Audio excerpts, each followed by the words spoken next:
Welcome back to New Rockstars. I'm Eric Voss, and the Marvel Cinematic Universe has an official timeline keeper, according to the producers of She-Hulk, a series with such confusing chronology that we have some questions for this timeline keeper, who I assume is just gonna blame Kang, as they should. As someone who has been doing my best to keep track of the MCU timeline without getting paid to do so by Marvel, I mean, they pay me to shill their universe, but not to fix their timeline. Side note to all the Disney hater conspiracy theorists who think that I am somehow paid by Marvel Studios to shill their universe, that is sadly not the case. I fix their plot holes for fun, and I only get paid if you buy our ridiculous sponsors. Anyway, in this video, I shall explain the discrepancies of the MCU Phase 4 timeline, and Kevin Feige, if you're watching, please consider this my video application to be your in-house chrono monitor if that position ever opens. One of those frequent questions I get asked is about this playlist on Disney Plus labeled Marvel Cinematic Universe in timeline order. After Avengers Endgame, it goes Loki, then What If, then WandaVision, then The Falcon and the Winter Soldier, then Shang-Chi, then Eternals, then Doctor Strange in the Multiverse of Madness, then Hawkeye, then Moon Knight, and recently She-Hulk was added here, and then Ms. Marvel. Oh, and by the way, those 5 I Am Groot shorts were added around the Guardians of the Galaxy movies, which are set back in 2014. Now, you'll notice missing from the Disney Plus Phase 4 chronology are Spider-Man Far From Home and Spider-Man No Way Home, which are Sony co-productions, and they do not stream on Disney Plus currently. Also, a heads up here that the Sony part of the production of those movies often put stuff in those movies that kind of mess up the MCU timeline continuity that the Marvel side doesn't really bother to fix. So Endgame's main events and the final battle take place in October 2023. It's a little more than 5 years after the snap in May 2018. Now, Spider-Man Far From Home takes place after Endgame, but also would go after Loki and probably after What If as well, because Far From Home is really in the summer after Endgame, summer 2024, but Loki is suggested to be a timeline agnostic narrative spawning from Loki branching from the timeline in Endgame in the year 2012, and then the multiversal events of What If are suggested to have spawned from the death of He Who Remains in Loki. Spider-Man No Way Home starts immediately after Far From Home, but its main events place it probably between Eternals and Doctor Strange in Multiverse of Madness. Peter's spell crisis is set in early November 2024, right after Halloween, judging from the decorations in MJ's shop, and this being the time of year early decision applicants typically hear back from the colleges they apply to. Now, there was some confusion when Multiverse of Madness was placed on Disney Plus before Hawkeye, because we all assumed that Hawkeye was set in that same Christmas time 2024 period that No Way Home was, and Multiverse of Madness must take place after No Way Home based on Strange and Wong referencing a past incident with Spider-Man. But it still works when you break it down, because again, No Way Home is set in early November 2024, Multiverse of Madness is set in late November / early December 2024. Hawkeye is set mid to late December 2024, and then the epilogue scene of No Way Home, when Peter swings in his new suit during Christmas time, is set around then, Christmas 2024. So there's a bit of time between the main events of No Way Home and the very ending of No Way Home. Actually, Peter swinging around must be before the Hawkeye finale episode, because you'll notice Peter swings past the 30 Rock Christmas tree and it has not yet been knocked over. Further evidence that Hawkeye is set in Christmas 2024, a set photo shows Clint, Kate, and Lucky the dog in front of a sign that reads Happy New Year 2025. It is a Chinese New Year sign, Year of the Snake, and the Chinese Year of the Snake begins on January 29, 2025, so the Chinese restaurant might have just had this sign out early. Now, that actual year was covered in the episode of Hawkeye that released on Disney Plus, but the prop indicates that someone working at Marvel, this timeline keeper, had this prop made based on their internal records. Now, Shang-Chi is obviously set after Endgame. There were signs for therapy referencing the blip, and we can deduce that the movie is set during the summertime because there were some signs on the San Francisco bus advertising a summer jazz festival. So this brings us to the timeline confusion with She-Hulk, Shang-Chi, and Ms. Marvel. We know She-Hulk takes place after Eternals based on the reference to Tiamat, but episode 2 of She-Hulk ends with the footage of Abomination fighting Wong in the Golden Daggers Fighting Club and Shang-Chi leaking to the public. But Shang-Chi's post-credit scene shows Bruce Banner in human form, suggesting that that whole movie must take place before She-Hulk begins, because She-Hulk begins with Bruce changing back to Hulk form. She-Hulk head writer Jessica Gao told TV Line that She-Hulk is set after Shang-Chi, quote, not too far, not years later, it's a relatively short amount of time. The simplest explanation is that whoever took this video sat on it for a while before the footage made it to the news media, at least a few months, based on She-Hulk episode 1's origin flashback taking place a few months before the main events of the series. Now, I'm not sure why this internet-breaking footage would take so long to get out there, but who knows, maybe the Golden Daggers attendee was drunk when he took it, and he's just been too distracted in an MCU filled with freaking Celestials to care about uploading footage of forgotten Phase 1 villain to YouTube. Are you into She-Hulk and House of the Dragon? Well, I've got good news. EpicHeroShop.com has not one, but 2 Latest Obsession shirts available right now. Latest Obsession number 19 is Lady Justice, and Latest Obsession number 20 is Ash and Ruin. Now, they won't be around forever, so get them before they head down to the dungeon to hang out with the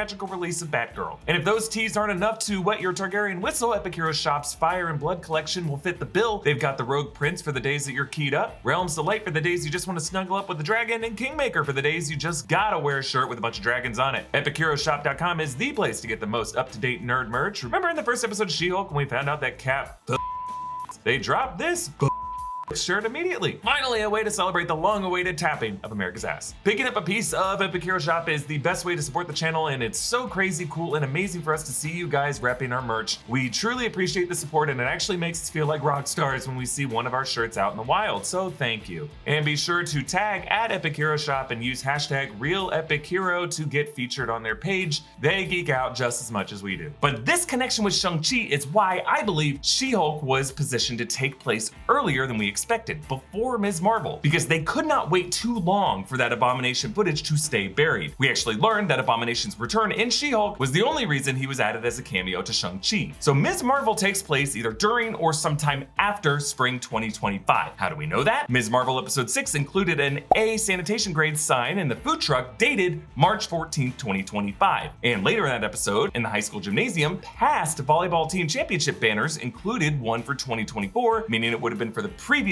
fall season, and these events must be sometime after that. Meanwhile, Ms. Marvel also includes a shot of the Statue of Liberty with its normal green color, when Spider-Man No Way Home, supposedly set months earlier, showed the statue restored to its original pre-oxidation copper color with a giant Captain America shield added, though that shield collapsed during the battle.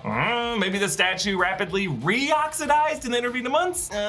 More likely, this is an example of the Sony folks putting something in their movie that the MCU continuity team either forgot about or just didn't want to spend the VFX budget constantly updating the Statue of Liberty. But by placing Ms. Marvel after She-Hulk, this tells us that Marvel Studios might consider its events more forward-looking in Phase 5 than the events of She-Hulk are. For She-Hulk, Jessica Gao even warned fans to keep their expectations in check, something I wish more Phase 4 series showrunners and stars did. Looking at you, Paul Bettany. By comparison, Ms. Marvel ended with a major mutant reveal and Kamala Khan looping back in time in a way that Iman Vellani even confirmed to me in an interview might have been part of Kang's plan. Do you think Kang or He Who Remains might have planned specifically for Kamala to go back in time? Yeah. Okay, so the inscription on the bangle used to be "What is destined for you will come for you." We did change it after that, but I like to use that as a way of, you know, justifying how Kamala goes back in time and why that was meant to happen. Now, obviously, both Jen Walters and Kamala Khan will return in Phase 5 and beyond, specifically in conflicts with Kang and Avengers Kang Dynasty. But I think the implication here is that the way Ms. Marvel ends mid-crisis, with Kamala swapping places with Carol Danvers, is a direct link to Phase 5 stories like The Marvels, and by comparison, She-Hulk might not end with as immediate of a plot setup for the future. So now, based on this timeline and Iman Vellani's statements, I really do think Kamala's mutant status and her going back in time are going to be a huge deal to the MCU's plans going forward. A major violation of the sacred timeline that Kang, or He Who Remains, for a reason we will eventually learn, allowed Kamala to do, maybe even needed her to do. You can follow me on TikTok, Instagram, and Twitter at EA Voss. Subscribe to New Rockstars for more analysis of everything you love. Thanks for watching. Bye.